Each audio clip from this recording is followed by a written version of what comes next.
ভারতে তেলেঙ্গানা রাজ্যের একটি গ্রামের নাম ওদেলা। এই গ্রামের এক সত্য ঘটনার উপর ভিত্তি করে আজকের গল্পটা। শুরুতে দেখা যায় একটা মেয়ে কর্দমাক্ত অবস্থায় হাতে একটা কাটা মাথা নিয়ে রেল লাইন দিয়ে হেঁটে আসছে। মেয়েটা এই অবস্থায় থানায় যায়। থানায় পুলিশরা মেয়েটাকে এমন অবস্থায় দেখে হতভম্ব হয়ে যায়। তারা বুঝে উঠতে পারে না কি হচ্ছে এসব। মেয়েটা সোজা গিয়ে পুলিশের টেবিলে এই কাটা মাথাটা রাখে। পুলিশ তখন এই মাথার বডিটা কোথায় তা জানতে চায়। আর এরপর ওই মেয়েটার কথাই গ্রামের একটা পরিত্যক্ত শুকনো কুয়া থেকে পুলিশরা ওই কাটা মাথার বডিটা উদ্ধার করে আনে। এখন এই যে লোকটাকে দেখছেন, ইনি হলেন আইপিএস অফিসার অনুদীপ। শতগুণ নিষ্ঠাবান একজন পুলিশ অফিসার। জয়েন করার পর 3 মাসের প্রশিক্ষণ নিতে সে এই গ্রামে এসেছে। যাই হোক, প্রথমে আমরা যা দেখতে পেলাম তার মূল রহস্য জানতে আমাদের 3 মাস পেছনে যেতে হবে। তেলেঙ্গানা শহরে অনুদীপ নতুন পুলিশে যোগদান করেছে। তাকে ট্রেনিং এর জন্য ওদেলা পাঠানো হবে। তাই যাওয়ার আগে তার গার্লফ্রেন্ড রিনিকে ফোনে সে ট্রেনিং এর কথা বললে রিনিও তার সাথে যেতে চায়, কিন্তু বেশ দুর্গম জায়গা হওয়ায় অনুদীপ রিনিকে তার সাথে নেয় না। ছোট্ট একটা গ্রাম ওদেলা। এই যে মেয়েটাকে দেখতে পাচ্ছেন, ওর নাম মাধবী। গতকালই তার বিয়ে হয়েছে। মাধবীর স্বামী জয় এই গ্রামের নামকরা ফটোগ্রাফার সাম্বার সাথে কথা বলছিল।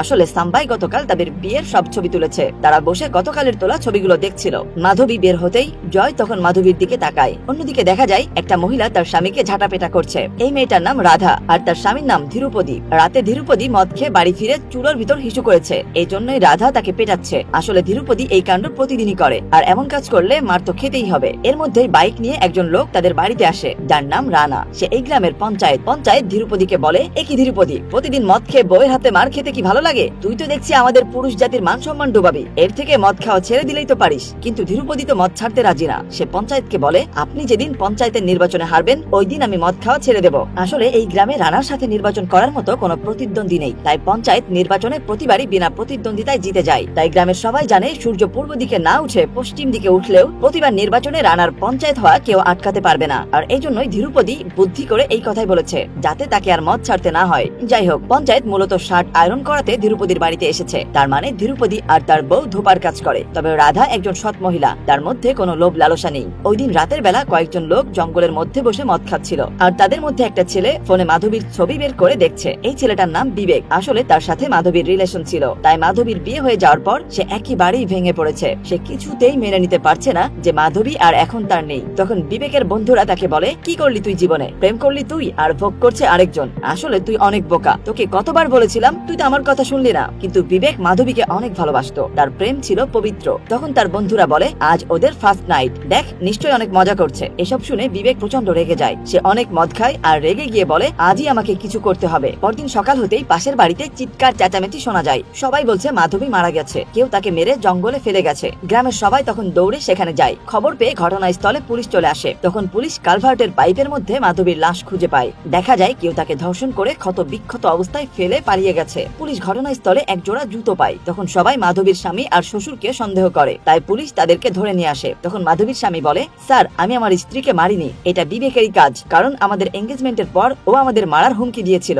বিবেকের কথা শুনে পুলিশ আর দেরি না করে তাকে থানায় ধরে নিয়ে আসে। সবাই মিলে বিবেককে খুব মারধর করে। মার্ডারের কেস বলে কথা, এত সহজে খুনিকে পুলিশ ছেড়ে দেবে না। কিন্তু তখন অনুদীপ বলে, ও তো একজন সাসপেক্ট, ও আসল ক্রিমিনাল নয় যে এভাবে মারতে হবে। তখন পুলিশের একজন এসআই বলে, স্যার আমি জানি কি করতে হবে, দেখুন কিভাবে স্বীকার করে আসল কথা। এটা বলার পরেই বিবেকের জামা প্যান্ট খুলে তাকে বিভ্রস্ত করা হয়। তারপর বেতে লাঠি এনে তাতে তেল মাখানো হয়। এতে বিবেক জানতে চায়, এটা দিয়ে আমাকে মারবেন? এসআই বলে, মারবো না, তোর অন্ধের মহলে ঢোকাবো। যেই কথা সেই কাজ। যন্ত্রণা সহ্য করতে না পেরে বিবেক একটা পর্যায়ে স্বীকার করে যে সেই মাধবীকে মেরেছে। অন্যদিকে দেখা যায় রাধা ধীরুপদীকে নিয়ে গ্রামের একটা ডাক্তারের কাছে গিয়েছে। আসলে তাদের বিয়ে হয়েছে অনেকদিন, কিন্তু বাচ্চা কাচ্চা হয় না। এখন তাদের বাচ্চার খুবই প্রয়োজন। ডাক্তার জানতে চাচ্ছিল তাদের সেক্সুয়াল লাইফ কেমন। রাধা বলে, ধীরুপদীর অনেক দুর্বলতা আছে। তখন ডাক্তার তাকে কিছু পাতা আর কিছু সিরাপ দিয়ে বলে, এগুলো খেলে তোমার মধ্যে পুরুষত্ব ফিরে আসবে। এদিকে পুলিশ বিবেককে কোর্টে নিয়ে যাচ্ছিল, কিন্তু বাইরে এসে সে অনুদীপের পা জড়িয়ে ধরে বলে, স্যার আমি বাঁচার জন্য মিথ্যা বলেছি, বিশ্বাস করুন আমি কিছু করিনি। তখন অনুদীপ ওকে একটা পানির বোতল ছুড়ে দেয়। এরপর এসআই কে বলে, ওকে ছেড়ে দিন, ও দোষী নয়। এসআই তখন রেগে গিয়ে বলে, স্যার আপনি বেশি শিক্ষিত হতে পারেন, কিন্তু আপনার থেকে আমার অভিজ্ঞতা অনেক বেশি। ওই আসল খুনি, আর আপনি অস্বীকার করছেন কিভাবে? ও তো সবার সামনে স্বীকার করেছে যে ওই মাধবীকে মেরেছে। অনুদীপ তখন প্রমাণ দেখায় যে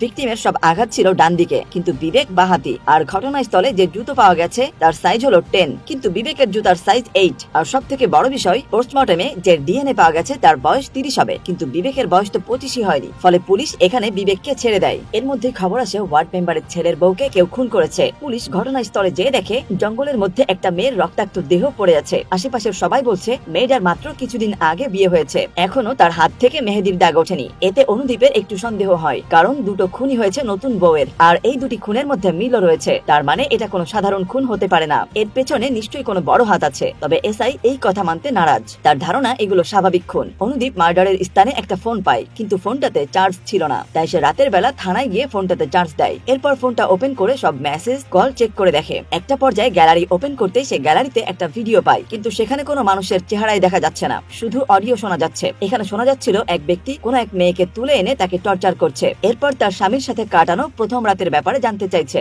বাসর রাতে মেয়েটার স্বামী তার সাথে কি কি ব্যবহার করেছে, কিভাবে কি করেছে, মেয়েটা ধাপে ধাপে সব বলছে। আর ওই রহস্যময় দুর্ধর্ষ লোকটা মেয়েটাকে ঠিক সেইভাবেই ধর্ষণ করেছে। মেয়েটা বাঁচার জন্য চিৎকার করলেও কিন্তু লোকটা মেয়েটাকে ধর্ষণ করেই হত্যা করে ফেলে। এখন এই ভিডিও ক্লিপ পাওয়ার পর অনুদীপের কাছে শুধুমাত্র এই একটাই ক্লু আছে, আর তা হচ্ছে এই ক্লিপে থাকা লোকটার ভয়েস। অন্যদিকে ধীরুপতির ভাই চান্দুকে দেখা যায়। তার বন্ধু সাম্বাকে সে ফোনে বলছে, কোথায় পাস এসব ভিডিও, আমাকে পাঠা দেখি। সাম্বা বলে, পাঠাচ্ছি, দেখে ডিলিট করে দিস কিন্তু। তখন চান্দু দেখে রাধা গোসলে যাচ্ছে। সে সাম্বাকে বলে, ভাই ফোন রাখ, আমার ভাবি গোসলে যাচ্ছে। সাম্বা বলে, আচ্ছা ঠিক আছে, পরে কথা হবে, এনজয় কর। এরপর রাধা গোসল শুরু করলে চান্দু দরজার ফাঁকা দিয়ে রাধার গোসল করা দেখে আর ফোনে রেকর্ডও করে। কিন্তু এক মহিলা এটা দেখতে পেয়ে বলে, চান্দু তুই এখানে কি করছিস? চান্দু বলে, আমার বউকে দেখি। তখন মহিলাটা বলে, আগে নিজে বিয়ে কর, তারপর বউকে দেখিস। এরপর ওই মহিলা রাধাকে ডাকতেই চান্দু সেখান থেকে পালিয়ে যায়। এদিকে সাম্বাকে দেখা যায় একটা মেয়ে রাস্তা দিয়ে হেঁটে যাচ্ছে আর সাম্বা তার ভিডিও করছে। অন্যদিকে পুলিশ ওই ভয়েস ক্লিপটা নিয়ে গ্রামের বিভিন্ন জায়গায় লোকেদেরকে শোনায়, কিন্তু কেউ চিনতে পারে না। অবশেষে ধীরুপদীকে শোনানোর পর ধীরুপদী বলে,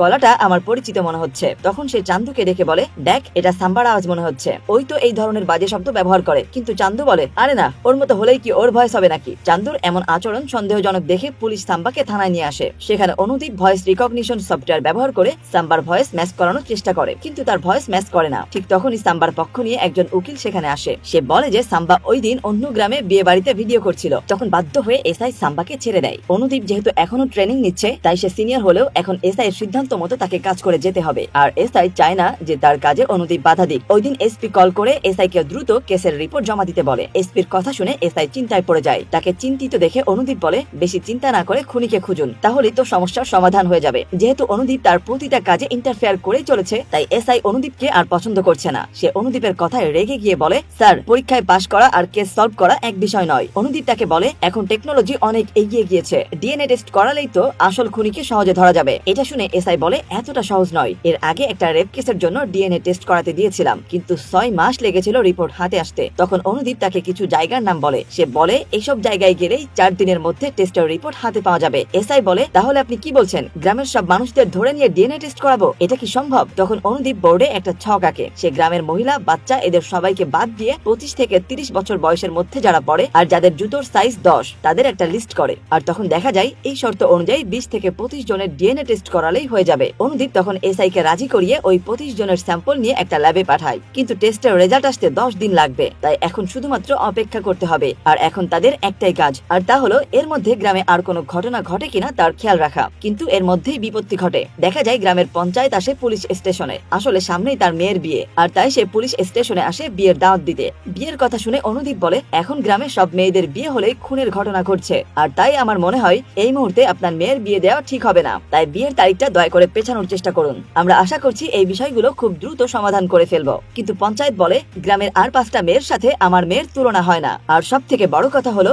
আমার মেয়ের দিকে কারো তাকানোর সাহসী নেই। তাই আমার মেয়ের বিয়ে হবে, এটা কেউ আটকাতে পারবে না। তো এসব বলে পঞ্চায়েত তার বাড়িতে গিয়ে মেয়ের বিয়ের সব আয়োজন শুরু করে দেয়। বিয়ের দিন সকালে অনুদীপ তাকে ফোন করে আবারও বিয়ের তারিখ পিছিয়ে দিতে বলে, কিন্তু পঞ্চায়েত তার কোনো কথাই শোনে না। শেষমেশ সে তার মেয়ের বিয়ে দিয়ে দেয়। ওই দিন রাতে গ্রামের সবাই অনেক আনন্দ করে। এদিকে ধীরুপদীকে দেখা যায় লুকিয়ে লুকিয়ে মদ খাচ্ছে, কিন্তু রাধা দেখে ফেলায় সে আবারও এসে ভিড়ের মধ্যে নাচতে শুরু করে। যাই হোক, আজ তাদের প্রথম রাত। রাধা পঞ্চায়েতের মেয়ে প্রিয়াকে সাজিয়ে দিচ্ছে। ফটোগ্রাফার সাম্বা তার ছবি তুলছে, কিন্তু দেখা যায় সে প্রিয়ার ছবি তোলার বাহানায় বিভিন্ন অ্যাঙ্গেল থেকে লুকিয়ে লুকিয়ে ভিডিও করছে। ওই দিন রাতে বাড়ির বাইরে বসে পঞ্চায়েত তাস খেলছিল। হঠাৎ সেখানে পুলিশ চলে আসে। পঞ্চায়েত তখন পুলিশদের দেখে বলে, আমি আপনাদের দাওয়াত দিলাম বিয়ে খেতে, আর আপনারা এলেন আমার বাড়িতে পাহারা দিতে। আসলে এই পুলিশদের অনুদীপ পাঠিয়েছিল। তখন অনুদীপ তাদের কাছে কল করে জানতে চাই পরিস্থিতি সবকিছু ঠিকঠাক আছে কিনা। পুলিশরা জানায়, স্যার আমরা তো দেখতে পাচ্ছি সবকিছু ঠিকঠাক আছে। তখন অনুদীপ বলে, তোমরা সারা রাত খুব কড়া নজর দিয়ে রাখো। আর একটু পরপরই সে ওই পুলিশদের কল করে সব আপডেট নিতে থাকে। সকাল হতেই অনুদীপ আবার ফোন করে জানতে চায় প্রিয়ার কি অবস্থা। তখন ওই পুলিশ দুজন বলে, স্যার এখন পর্যন্ত সে জীবিত আছে, আর এখন সে তার বান্ধবীকে পৌঁছে দিতে স্টেশনে যাচ্ছে।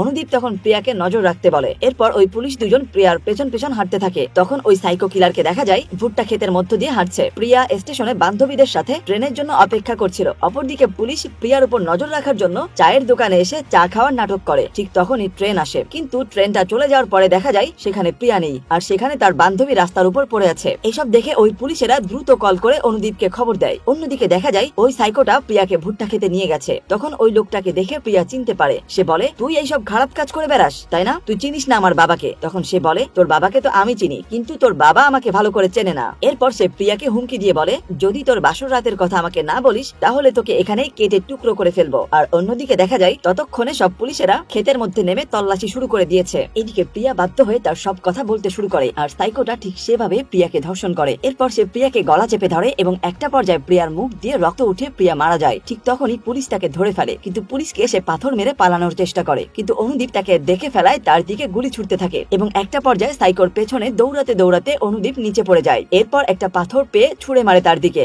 আর পাথরের আঘাতে সাইকোটা পড়ে গিয়ে তার মুখ রক্ত রক্ত হয়ে যায়। অনুদীপ কাছে গিয়ে দেখে সে আর কেউ নয়, সে হলো চান্দু। চান্দু বলে, আমি কিছু জানি না স্যার, আমি তো পাম্প সেট করতে এসেছিলাম, আমি কিছু করিনি। কিন্তু পুলিশ তাকে মারতে মারতে থানায় নিয়ে যায়। অন্যদিকে ততক্ষণ এই গ্রামের সবাই জেনে গিয়েছে যে চান্দুকে পুলিশ ধরে নিয়ে গেছে, আর থানায় নিয়ে পুলিশ তাকে ইচ্ছা মতো মারধর করে। রাধা ততক্ষণে ধীরুপদীকে নিয়ে থানার উদ্দেশ্যে বের হয়। তখন পাশের বাড়ির মহিলা এসে বলে, তোর ভাই আমার বৌমাকে মেরে ফেলেছে, তোদের ভালো হবে না কোনোদিন। ওদিকে খবর পেয়ে পঞ্চায়েত থানায় চলে আসে। তখন অনুদীপ থানায় ছিল না। পঞ্চায়েত এসআই কে 10 লক্ষ টাকা দিয়ে বলে, তোমরা যারা আছো প্রত্যেকেই 1 লাখ টাকা নিয়ে চলে যাও আর চান্দুকে আমার হাতে দিয়ে যাও। আসলে পঞ্চায়েত চাই তার মেয়ের খুনিকে সে নিজ হাতে শাস্তি দেবে। এসআই তখন চান্দুকে তার কাছে দিয়ে দেয়। কিছুক্ষণ পর অনুদীপ থানায় ফিরে এসে দেখে চান্দু নেই। তখন সে এসপি কে কল করতে যায়। এতে এসআই বলে, স্যার আপনি এখানে শিখতে এসেছেন, আমাদের চাকরি খেতে নয়। অনুদীপ বলে, কি শেখাবে তোমরা? কিভাবে কালো টাকা নিয়ে খুনিকে ছেড়ে দিতে হয় এটা শেখাবে তোমরা? আমি পুলিশে যোগদান করেছি আমার প্যাশন ঘুষ নিতে নয়। তখন এসআই বলে, আপনি প্যাশনে ঢুকলেও আমি চাকরি করছি আমার টাকার জন্য, কারণ আমার পরিবার আছে, 3টা মেয়ে আছে, তাদের বিয়ে দিতে হবে। তাই আমি চাই প্রতিদিন ডাকাতি মার্ডারের কেসগুলো এখানে আসুক, যাতে করে আমার ইনকাম হয়। এরপর এসব বলে সে তার ভাগের 1 লক্ষ টাকা নিয়ে বাড়ি যাওয়ার সময় বলে, আপনি এসপি কে কল করে আমার কথা বলে দিন, তারপর 1 বোতল বিষ আমার বাড়িতে পাঠিয়ে দেবেন, যাতে করে সবাই মিলে খেয়েই মরতে পারি।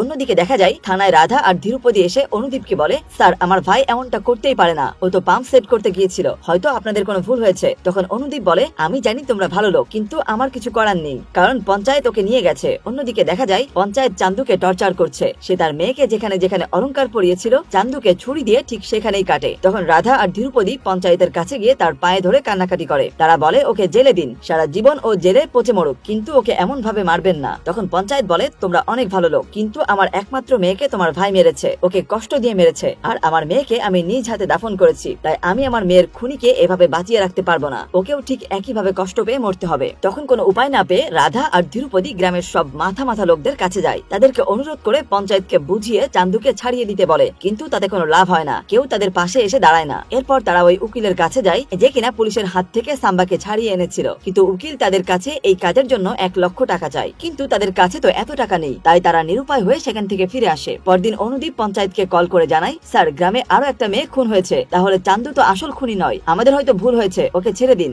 মূলত চান্দু ওই দিন পাম্প সেট করতেই ওই ভুট্টা খেতে গিয়েছিল, তাই ভুল সময় ভুল জায়গায় ফেসে গিয়েছে। তখন পঞ্চায়েত চান্দুর ট্রিটমেন্ট করিয়ে তাকে বাড়ি নিয়ে আসে। রাতের বেলায় রিনি অনুদীপকে ফোন করে বলে, আমি এতবার কল করছি কিন্তু তুমি কেন তা পিক করছো না? অনুদীপ তখন এই গ্রামের সবকিছু রিনিকে খুলে বলে। রিনি তার অবস্থা বুঝতে পারে। তখন রিনি একটা বুদ্ধি করে, সে বলে, আচ্ছা ওই কিলার তো শুধুমাত্র নববধূদেরকে খুন করে তাই না, তাহলে চলো আমরা বিয়ে করে নিই, আর এইভাবে ওই কিলারকে খুব সহজে আমরা ধরতে পারবো। তবে অনুদীপ এসবের মধ্যে রিনিকে আনতে চাচ্ছিল না, কিন্তু রিনি অনুদীপের এই অবস্থায় তাকে সাহায্য করতে চায়। সে যে কোনো অবস্থায় রিস্ক নিতে প্রস্তুত। তাই প্রথমে অনুদীপ রাজি না হলে পরে সে রিনির কথা মেনে নেয়। পরদিন অনুদীপ একটা ভিডিও বানিয়ে টিভিতে ছেড়ে দেয়, যেখানে সে বলে, আমি আগামী সপ্তাহে চলে যাব। এই গ্রামে পরপর 4টা নববধূর খুন হয়েছে, আর ওই কিলারকে আমি চ্যালেঞ্জ করছি, 5ম বিয়েটা হবে আমার। আমি জানি তুমি এই ভিডিওটা দেখছো, দেখি তোমার কত সাহস, পারলে আমার বউকে মেরে দেখাও। ঠিক তার কথা মতো পরদিন গ্রামের মন্দিরে গিয়ে অনুদীপ আর রিনি বিয়ে করে নেয়। তখন দেখা যায় সাম্বা এসে তাদের বিয়ের ছবি তুলছে। এরপর সে চান্দুকে ফোন করে বলে, ভাই পুলিশের বউটা যা দেখতে না। চান্দু বলে, বাদ দে এসব।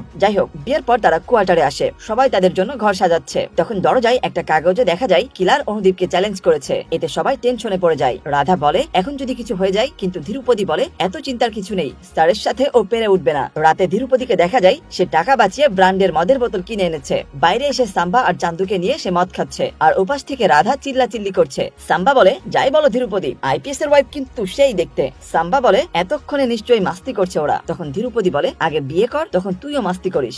সাম্বা বলে, বিবাহিতদের চেয়ে দেখি ওই শালার বেটা কিলার আর বেশি মাস্তি করছে। তখন চান্দুর চোখে মুখে রাগ দেখে সাম্বা বলে, তুই আমার দিকে এভাবে তাকিয়ে আছিস কেন? তুই নির্দোষ, তাই তো ওরা তোকে ছেড়ে দিয়েছে। চান্দু বলে, আমি কাউকেই ছাড়বো না, প্রতিটা মারের শোধ আমি তুলে নেব। অন্যদিকে দেখা যায় অনুদীপ রিনিকে তার ভালোবাসার কথা বলছে, তাদের ফার্স্ট নাইট বলে কথা। ওই দিন রাতে রাধা ঘরে ঘুমিয়েছিল, কিন্তু হঠাৎ ইঁদুরের শব্দে তার ঘুম ভেঙে যায়। ঠিক তখনই উপর থেকে একটা ট্রাঙ্ক পড়ে যায়। রাধা সেটা খুলে দেখে, তার ভিতর মেয়েদের আন্ডারগার্মেন্টস, আংটি, নুপুর এসব রাখা। তখন রাধার আর বুঝতে বাকি থাকে না যে এটা কার কাজ। রাধা এসব অলংকারগুলো গুছিয়ে নিয়ে চুপি চুপি বেরিয়ে যাচ্ছিল, কিন্তু যাওয়ার সময় ধীরুপতি জানতে চায় যে সে কোথায় যাচ্ছে। রাধা টয়লেটের কথা বলে বেরিয়ে যায়। রাধা পঞ্চায়েতের বাড়িতে গিয়ে রিংটি দেখিয়ে জানতে চায় রিংটি কার। পঞ্চায়েত জানায় এটা তো প্রিয়ার রিং।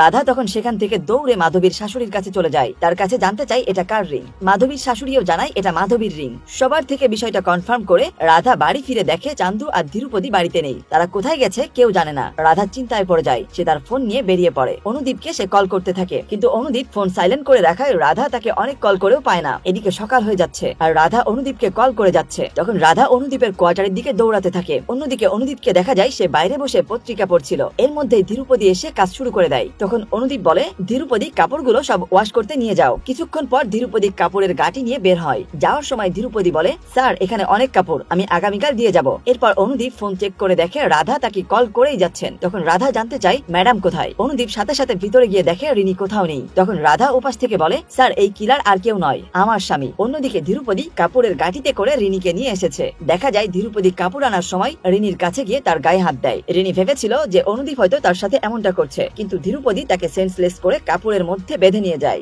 আর এখান থেকে বোঝা যায় এই সব খুনের পেছনের মূল হোতা ধীরুপতি। ওই দিন ভুট্টা খেতে ধীরুপতি খুন করেছিল, কিন্তু পুলিশ ভুল করে চান্দুকে ধরে নিয়েছিল, কারণ চান্দু ওই দিন আসলেই পাম্পের কাজ করতে গিয়েছিল। পুলিশ তখন তাদের গাড়ি নিয়ে বেরিয়ে পড়ে। এদিকে রাধা বাড়ি ফিরে এসে ধীরুতির কাপড় নিয়ে তাদের পোষা কুকুরকে শোকায়। এরপর সে কুকুরটিকে ছেড়ে দেয় আর কুকুরটি দৌড়াতে থাকে, আর রাধাও তার পিছে পিছে দৌড়াতে থাকে। এরপর কুকুরটা দৌড়াতে দৌড়াতে একটা সময় একটা পরিত্যক্ত কুয়ার কাছে চলে আসে। রাধা তখন ধীরুপতি বলে জোরে জোরে চিৎকার করতে থাকে, কিন্তু ধীরুপতির কোনো শব্দ নেই। রাধা খেয়াল করে কুকুর শব্দ করেই যাচ্ছে। এরপর রাধা একটা সময় কুয়ার কাছে এগিয়ে যায়। সেখানে সে লক্ষ্য করে যে ধীরুপতি রিনিকে রেপ করার চেষ্টা করছে। রাধা তখন চিৎকার করে ধীরুপতিকে বলে রিনিকে ছেড়ে দিতে, কিন্তু ধীরুপতি তার কোনো কথা না শোনায় রাধা চারিদিকে চিৎকার করতে থাকে। তখন ধীরুপতি রাধার চিৎকারে উপরে উঠে আসে। রাধা তখন ধীরুপতির কাছে জানতে চায় কেন সে এসব করে বেড়াচ্ছে, কেন সে এভাবে মেয়েদের মেরে বেড়াচ্ছে। তখন ধীরুপতি বলে, তোর জন্যই আমি এসব করছি। এরপর দেখা যায় আসল কারণ। তাদের বিয়ের রাতে ধীরুপতি অনেক খুশি ছিল রাধাকে বিয়ে করে। রাধা একজন ইন্টারমিডিয়েট পাস শিক্ষিত মেয়ে, কিন্তু ধীরুপতি ছিল মাত্র 3 ক্লাস পাস করা ছেলে।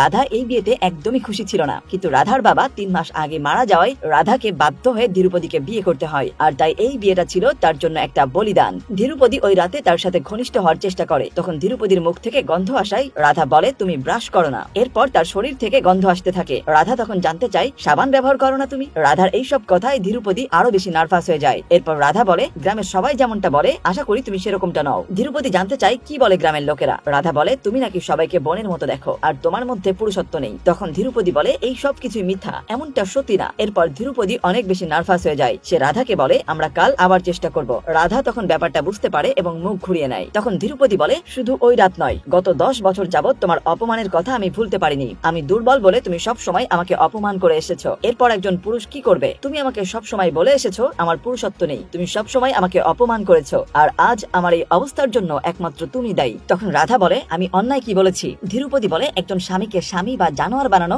সবকিছু মেয়েদের ইচ্ছার উপরই নির্ভর করে। আমি কিভাবে পুরুষ হতাম ওই পাতা আর সিরাপ খেয়ে, যা তুমি ডাক্তারের কাছ থেকে এনে দিয়েছিলে? মাধবীদের বিয়ের রাতে ভোর 4টায় আমি তাদের শব্দ শুনতে পাই। জানালায় উকি দিয়ে দেখি ওরা ঘনিষ্ঠ হচ্ছে, আর ওই দিনই আমি বুঝতে পারি আমিও একজন পুরুষ। আর এরপর আমি মাধবীকে তুলে নিয়ে আসি আর নিজেকে টেস্ট করি। এরপর সফলও হই, আর যাতে কাউকে বলতে না পারে তাই আমি ওকে খুন করি। এরপর থেকে আমার আকাঙ্ক্ষা বেড়ে যায়, আমি আরো আগ্রাসী হয়ে উঠি, আর আমি আমার এই আনন্দ এখানে শেষ করতে চাচ্ছিলাম না, তাই আমি আরো খুন করি। এখানে জানা যায় যে ধীরুপতি তার প্রথম রাতে ব্যর্থ হয়েছিল, তাই প্রথম রাতের পর মেয়েদের তুলে নিয়ে তাদের কাছে প্রথম রাতের কথা শুনে সে মজা পেত, যেভাবে তাদের স্বামীরা আগের দিন তাদের সাথে মিলিত হয়েছিল। ধীরুপতি সেইভাবেই তাদেরকে রেপ করে হত্যা করত, আর এই সবই ছিল তার স্যাটিসফ্যাকশন। এইসব শোনার পর রাধা ধীরুপতিকে অনুরোধ করে যেন রিনিকে সে ছেড়ে দেয়, কিন্তু ধীরুপতি তাকে ছাড়বে না। সে রিনিকে রেপ করে তাকে হত্যা করবে। রাধা তখন ধীরুপতির পায়ে পড়ে যায়। একটা পর্যায়ে ধীরুপতি রাধার মাথায় আঘাত করে তাকে কাদার মধ্যে ফেলে দেয়। এরপর সে রিনিকে রেপ করতে চলে যায়। রাধার তখন মারা যাওয়া ওইসব মেয়েদের কথা মনে পড়ে। এরপর সে উঠে দাঁড়ায়। তখন পাশে থাকা একটা কোদাল নিয়ে এসে ওই কুয়ার মধ্যে লাফিয়ে পড়ে। এক কোপে সে ধীরুপতির মাথা কেটে তা আলাদা করে দেয়। এরপর নিজের কাপড় খুলে রিনির গায়ে জড়িয়ে দেয়। অবশেষে ধীরুপতির কাটা মাথা নিয়ে হেঁটে হেঁটে থানায় পুলিশের কাছে স্যারেন্ডার করে,